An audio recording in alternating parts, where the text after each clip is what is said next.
Hello, cherished viewers. Welcome back to Sandy Home Recipe. You're my call about Sandy Home Recipes. And they did come with a video. Remember to subscribe. And if you want to buy red velvet cake using mark cup, they use 2 tablespoons all-purpose flour.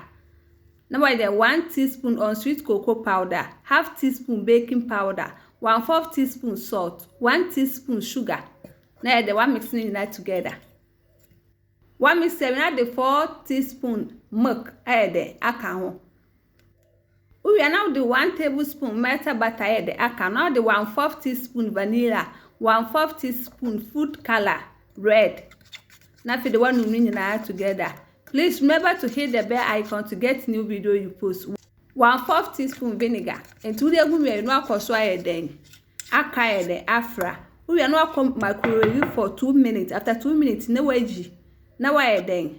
One man I know was serving 2 or whip my bet me the then. Eddie Aguso. It's then open as an albeit wedding. Please, if you're new to our channel, don't forget to subscribe.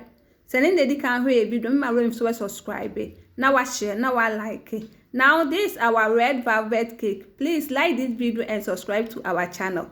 Thank you so much for watching.